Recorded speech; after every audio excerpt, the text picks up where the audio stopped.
آئیے ذرا سن لیجیے ہم سے بھی. کتنے صحابہ تھے؟ 313. اور کافروں کا لشکر کتنا تھا؟ 1000 سے زیادہ. آئیے وہ نقشہ دکھانے جا رہا ہوں آپ کو کہ دنگ رہ جائیں. 313 صحابہ اور کافر کتنے؟ 1000 سے زیادہ. ہر ایک کے مقابلے میں 3 سے زیادہ. کہاں 313 اور کہاں 1000 سے زیادہ. اور ان 1000 لوگوں کے پاس تیر بھی ہیں، تلوار بھی ہے، زین بھی ہے اور گھوڑے بھی ہیں. اور صحابہ کرام کے پاس تلوار ہے لیکن اپنے آپ کو کافروں کے تیر سے بچانے کے لیے ڈھال نہیں ہے. گھوڑا ہے تو زین نہیں ہے، تیر ہے تو چھوڑنے کے لیے کمان نہیں ہے. منظر دیکھ رہے ہیں آپ، لیکن اس کے باوجود لڑنے کے لیے تیار ہیں. اللہ کے رسول نے 1000 کافروں کو دیکھا، محمد رسول اللہ نے 1000 کافروں کو دیکھا اور 313 نہتے مسلمانوں کی طرف نظر ڈالی. اب سنیے، 313 نہتے مسلمانوں کی طرف نظر ڈالی تو آنکھوں میں آنسو آ گئے اور سجدے میں گر گئے. نوٹ کریے، اللہ کے نبی صلی اللہ علیہ وسلم سجدے میں گر گئے اور اللہ کو پکار کر یہ دعا مانگی، اللہ سے یہ دعا کی. کس کو پکار رہے ہیں؟ اللہ کو. کون؟ محمد رسول اللہ صلی اللہ علیہ وسلم. اور دعا کے الفاظ کیا ہیں؟ اللہم لا تہلک ہذہ العصابہ ان تہلک ہذہ العصابہ لن تعبد بعد اليوم قط. ان دعاؤں پر، اس دعا پر ذرا غور کرو. اللہم لا تہلک ہذہ العصابہ، اے اللہ اس مٹھی پر جماعت کو ہلاک نہ کرنا. اے اللہ یہ 313 مسلمان صحابہ، ان کو تو برباد مت کر دینا، ان کو تو ہلاک مت کر دینا. یہ نیتیں ان کے پاس لڑنے کے لیے ہتھیار نہیں ہے، تیر ہے تو چھوڑنے کے لیے کمان نہیں، تلوار ہے تو بچانے کے لیے ڈھال نہیں، گھوڑا ہے تو زین نہیں. اے اللہ یہ ہتھیار سے لیس نہیں ہے، نہتے صحابہ ہیں. اے اللہ یہ تیرے نبی کے امتی ہیں، یہی مٹھی پر جماعت ہے. اے اللہ یہی میری 13 سال مکے کی زندگی میں یہی 313 مسلمان ہوئے. اے اللہ اگر آج یہ مٹھی پر جماعت ہلاک ہو گئی، ان تہلیک ہذہ العصابہ لن تعبد بعد اليوم قط. اے اللہ اگر آج یہ مٹ گئے، اگر آج یہ ختم ہو گئے، اگر آج یہ دنیا سے ختم ہو گئے تو لن تعبد بعد اليوم قط، تو آج کے بعد کبھی کوئی تیرا نام لینے والا نہ ہوگا، اللہ اللہ کہنے والا نہ ہوگا، اللہ تیری عبادت کرنے والا کوئی نہیں ہوگا. اللہ کے رسول دعا مانگ رہے ہیں اور کس سے؟ اللہ سے. کیا کہہ رہے ہیں؟ اگر آج یہ مٹھی بھر جماعت، یہ 313 اگر ہلاک ہو گئے تو اس روئے زمین پر کبھی تیرا نام لینے والا کوئی نہیں ہوگا. پیچھے سے ابو بکر صدیق نے ہاتھ سے اشارہ کیا، سجدے میں ہے اللہ کے نبی، ایسے اشارہ کیا پیٹھ پر. اللہ کے نبی نے سجدے سے سر اٹھایا. ابو بکر صدیق کا بیان ہے، میں نے اللہ کے رسول کو اپنی پوری زندگی میں اتنا روتے ہوئے کبھی نہیں دیکھا جتنا میں نے بدر کے میدان میں اس زمین پر آنسو بہاتے ہوئے دیکھا. نبی پر پریشانی، نبی پر مصیبت کے بادل، لیکن پکار رہے ہیں تو اللہ کو پکار رہے ہیں. یہی توحید کا مشن ہے، یہی توحید کی دعوت ہے. آئے وہ لوگوں جو نمازوں میں ایاک نعبد و ایاک نستعین کہتے ہو اور پھر آستانوں پہ جا کے کہتے ہو کہ بابا بیٹا دے دو، بیٹی دے دو. اپنے ایمان کا جائزہ لو، اپنی توحید کا جائزہ لو. اللہ تعالیٰ اپنے نبی سے بھی کہہ رہا ہے، اے محمد صلی اللہ علیہ وسلم اگر آپ بھی شرک پر مریں گے اور آپ بھی بھی شرک کریں گے تو آپ کے بھی عمل بیکار ہو جائیں گے. لا یحبطن عملک، تو آپ کے عمل بھی ختم ہو جائیں گے، نیست و نابود ہو جائیں گے، آپ کے عمل بھی برباد. توحید اور شرک ایک ساتھ نہیں. کتنے بھی حج کر لو، کتنی بھی زکات دے دو، کتنی بھی نیکیاں کر لو، کتنے بھی نفلی روزے رکھ لو، کتنی بھی نمازیں پڑھ لو، اگر شرک ہے ہماری زندگی میں ہمارے عمل بیکار. اس لیے کوشش کیجئے اپنی زندگی کو شرک سے بچانے کی. کوشش کیجئے اپنی زندگی کو شرک سے بچانے کی. شرک چیونٹی کی چال سے بھی زیادہ باریک ہوتا ہے. کوشش کریے یہ کہنے کی کہ بیمار تھا، ارے ڈاکٹر نے دوا دی تب جا کر مجھے آرام ملا. کوشش کریے یہ جملہ آپ کی زبان سے نہ نکلے، بلکہ یہ جملہ نکلے بہت بیمار تھا، اللہ نے میرے دل میں ڈالا، اس ڈاکٹر سے دوا لے کے آیا، اللہ نے اس ڈاکٹر کی دوا کے ذریعے مجھے شفا عطا فرمائی ہے. یہ جملے نکلے ہمارے منہ سے. ارے گھر میں کتا نہ ہوتا تو چوری ہو جاتی. یہ جملہ نہ نکلے، یہ جملہ نکلے کہ اللہ نے اس کتے کے ذریعے میرے گھر کی چوری بچوا دی. شرک چیونٹی کی چال سے زیادہ باریک ہے، فلاں ڈاکٹر نے میری زندگی بچا لی. ایسے شرک سے اپنے آپ کو بچائیے میرے بھائی. اللہ کے نبی جناب محمد رسول اللہ صلی اللہ علیہ وسلم مکے سے مدینے کی طرف جا رہے ہیں. آپ اپنے اونٹنی پہ سوار ہیں، اونٹنی کی لگام کو تمام لوگ پکڑے ہوئے ہیں کہ میرے گھر پہ رکیے، میرے گھر پہ رکیے. اللہ کے نبی فرماتے ہیں اونٹنی کی لگام کو چھوڑ دو، اونٹنی آج میرے حکم سے نہیں اللہ کے حکم سے رکے گی. جس کے گھر پہ اللہ روکے گا اس کے گھر پہ رکے گی. چھتوں پہ چڑھی ہوئی ہے، دیکھنا چاہتی ہے کہ اللہ کے رسول کی سواری کس کے مکان پہ رکتی ہے. عورتیں گھروں کی چھتوں پہ چڑھی ہیں، نبی اکرم کو اپنی آنکھوں سے دیکھنا چاہتی ہے کہ یہ نبی کی اونٹنی کس کے گھر پہ رکتی ہے. اسی مدینے میں چھوٹی چھوٹی بچیاں ڈھول بجا رہی ہیں، دف بجا رہی ہیں. 5-5 سال کی بچیاں ہیں، 6-6 سال کی بچیاں ہیں، دف بجاتے ہوئے کہہ رہی ہے طلع البدر علینا من ثنیات الوداع وجب الشکر علینا ما دعا للہ داعی. اللہ کا شکر ہے کہ آج 14ویں رات کا چاند مدینے میں نمودار ہوا ہے، فاران کی چوٹیوں سے چمکا ہے، آج مکے سے مدینہ تشریف لایا ہے. ہم تو اللہ کا شکر ادا کریں گے جتنا ہو سکے گا. اور ان بچیوں نے گیت گاتے گاتے یہ شعر بھی پڑھ دیا وفینا نبی یعلم ما فی غد. آج تو مدینے میں ایک ایسا نبی آ گیا ہے جو کل کی بات بھی جانتا ہے، کل کیا ہونے والا ہے وہ بھی جانتا ہے. اللہ کے رسول نے جب یہ سنا کہ ان بچیوں نے یہ کہا کہ ایک ایسا نبی ہے جو کل کی بات بھی جانتا ہے، اونٹنی سے اتر گئے، ان بچیوں کے پاس آئے، فرمایا دعی حاضر کلمات، اے بچیوں یہ جملے مت پڑھو، جو پہلے پڑھ رہی تھی وہی پڑھو. اللہ کی قسم میں کل کی بات نہیں جانتا، مجھے نہیں معلوم کہ کل میرے اور تمہارے ساتھ کیا کیا جائے گا، کل کا علم تو صرف اللہ کو ہے. شرک برداشت نہیں کیا، شرک برداشت نہیں کیا. آج میری اولاد اب اپنے پیروں پہ کھڑی ہو گئی، ابھی ہمارے لیے سہارا بن گیا ہے، ابھی ہمیں کھلائے گا پلائے گا.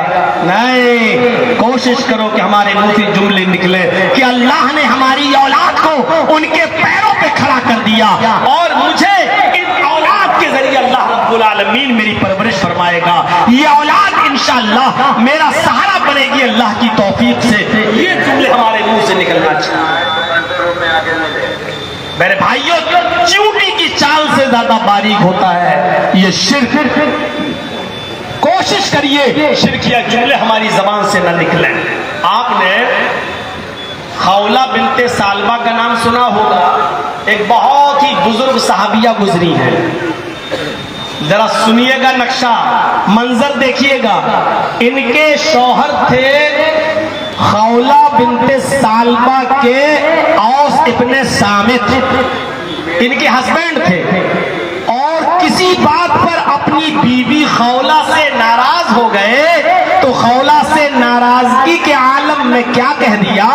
انت علی کظہر امی، اے خولہ تو مجھ پر میری ماں کی پیٹھ کی طرح حرام ہو چکی ہے۔ عربی زبان میں یہ جملے بہت خطرناک ہیں۔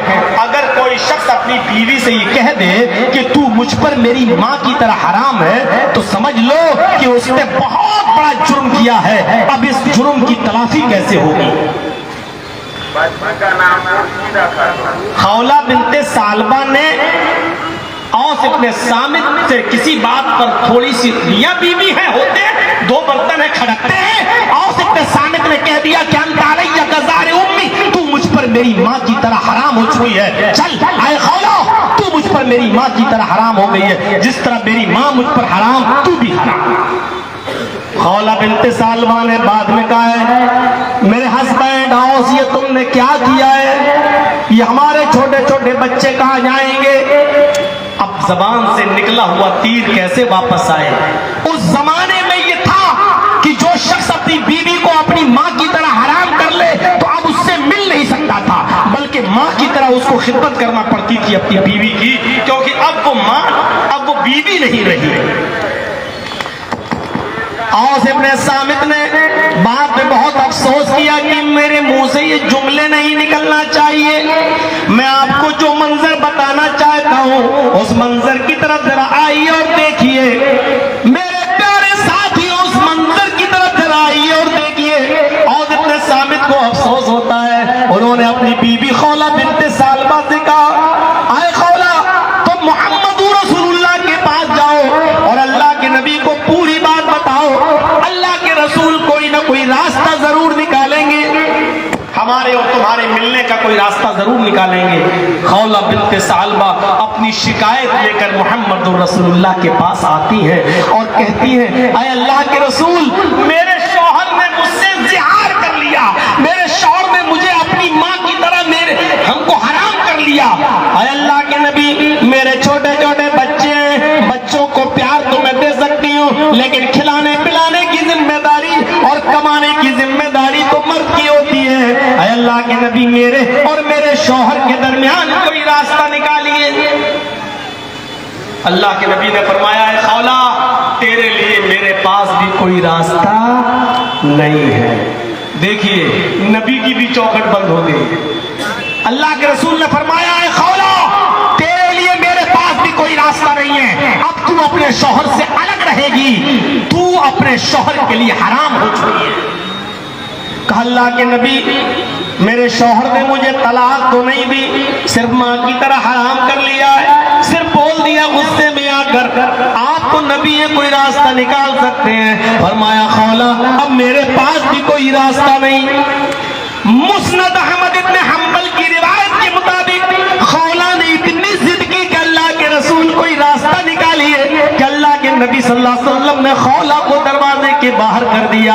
اے خولہ ضد مت کرو، میرے پاس تمہارے لیے کوئی راستہ نہیں، جاؤ اب تم اپنے شوہر کے لیے حرام ہو چکی ہو۔ خولہ محمد رسول اللہ کے دروازے سے باہر آتی ہے، نبی کی چوکھٹ کو چھوڑتی ہے، نبی کے دروازے کو چھوڑ دیتی ہے، گھر سے باہر نکلتی ہے۔ اب جو چیز دکھانا چاہتا ہوں ذرا ادھر دیکھیے گا، جے نگر والوں بڑے غور سے سنتے ہو تم، سنیے گا منظر۔ نبی کی چوکھٹ بند، اللہ کے رسول نے دروازہ بند کر لیا اپنا، خولہ باہر۔ خولہ نے محمد رسول اللہ کے دروازے کی چوکھٹ کو دیکھا، اسی دروازے سے لگی ہوئی مسجد نبوی کی چوکھٹ کو بھی دیکھا۔ اس نے فوراً پکار کے کہا اے محمد ابن عبداللہ، محمد رسول اللہ، آپ کا دروازہ بند ہو گیا تو کیا ہوا؟ آپ کا دروازہ بند ہوا تو کیا ہوا؟ رب کی چوکھٹ تو کھلی ہے، رب کا دروازہ تو کھلا ہے۔ لوگ کس کی چوکھٹوں پہ جاتے ہیں آج؟ اولاد کی فرمائش کرنے، بگڑے ہوئے کام بنانے کے لیے، اور یہاں تو زندہ ہے محمد رسول اللہ۔ خولہ بنت سالبہ کے لیے دروازہ بند اور خولہ ہوا رب کی چوکھٹ تو کھلی ہے، وہ مسجد نبوی کے اندر داخل ہوتی ہے، اندر جاتی ہے، وہ کنویں کے پانی کو کھینچتی ہے، اس نے وضو بنایا، وہیں پر 2 رکعت نفل نماز پڑھی، اور 2 رکعت نماز پڑھنے کے بعد رفع یدیہ الی السماء، اس نے اپنے ہاتھوں کو آسمان کی طرف اٹھا دیا۔ ارے دعا مانگنے کے طریقے بھی سیکھ لو۔ بحث آج تک کرتے ہو امام کے پیچھے دعا ہو جاتی کہ نہیں ہو جاتی ہے؟ مسجد کا امام دعا کرے، ہم اس کے پیچھے دعا کر لیں تو کیا حرج ہے؟ مسجد کا امام دعا اگر نہیں کرتا ہے تو کچھ لوگ مسجد کے امام کو بھگاتے ہیں مسجد سے، جاؤ تمہیں تمیز نہیں آتی ہے، تم دعا نہیں مانگتے ہو۔ ارے دعا مانگنے کی اصول اور ضابطوں کو بھی سیکھو کہ دعا کیسے مانگی جاتی ہے۔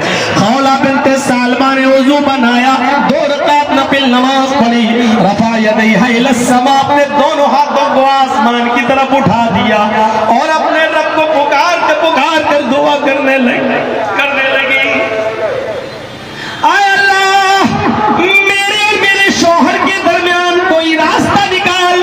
اے اللہ، تیرے نبی کی چوکھٹ بھی بند ہو چکی ہے۔ اے اللہ، تیرے نبی کا دروازہ بھی بند ہو چکا ہے۔ اے اللہ، تیرے نبی کا دروازہ بھی بند، تیرے نبی کی چوکھٹ بھی بند ہو چکی ہے۔ اے اللہ، میرے شوہر نے مجھے اپنی ماں کی طرح حرام کر لیا ہے، میرے چھوٹے چھوٹے بچے ہیں۔ اے اللہ، اگر تو نے میری دعا نہ سنی، تو نے میری فریاد نہ سنی تو میں کہاں جاؤں گی؟ عرش والے نے خولہ بنت ثعلبہ کی دعا کو سن لیا، عرش والے نے خولہ بنت ثعلبہ کی دعا کو قبول کر لیا۔ سنیے میرے ساتھیوں، ابھی خولہ بنت ثعلبہ کے ہاتھ نیچے نہیں ہوئے تھے، ابھی اس نے دعا ختم نہیں کی تھی کہ اللہ تعالیٰ نے جبرائیل علیہ السلام کو بھیج دیا۔ جبرائیل اس دنیا میں آتے ہیں اور محمد رسول اللہ صلی اللہ علیہ وسلم پر قرآن کی آیتیں نازل فرماتے ہیں۔ اللہ تعالیٰ نے قرآن کی آیتوں کے ساتھ جبرائیل امین کو بھیجا۔ قد سمع اللہ قول التی تجادلک فی زوجها وتشتکی الی اللہ۔ قد سمع اللہ قول التی تجادلک، اے محمد صلی اللہ علیہ وسلم، اللہ نے اس عورت کی گفتگو کو سن لیا، اللہ نے اس عورت کی بات کو سن لیا۔ قد سمع اللہ قول التی تجادلک، جو آپ سے بحث کر رہی تھی، قول التی تجادلک، جو آپ سے بحث کر رہی تھی، آپ سے تکرار کر رہی تھی کہ میرے اور میرے شوہر کے درمیان راستہ نکالو، آپ کی چوکھٹ بند ہو گئی۔ وتشتکی الی اللہ، تو وہ اللہ سے بھی فریاد کر رہی ہے، اللہ کو بھی پکار رہی۔ جاؤ، اس ایک عورت کی دعا اللہ رب العالمین نے سن لی، اور اس ایک عورت کی دعا سے اللہ نے پوری دنیا کی تمام عورتوں کے لیے مسئلہ بدل دیا، اس کا حل نکال دیا۔ اے محمد صلی اللہ علیہ وسلم، اس عورت کو بلائیے اور اس کو بتا دیجئے کہ اللہ رب العالمین نے تیرا حل نکال دیا ہے، اور حل یہ ہے کہ جو لوگ اپنی بیویوں کو اپنے اوپر اپنی ماں کی طرح حرام کر لیں، اگر وہ چاہتے ہیں کہ میں اپنی بیوی کو اپنی بیوی بناؤں تو ایک غلام آزاد کریں، ایک غلام آزاد کر دیں گے، ان کی بیوی ہو جائے گی۔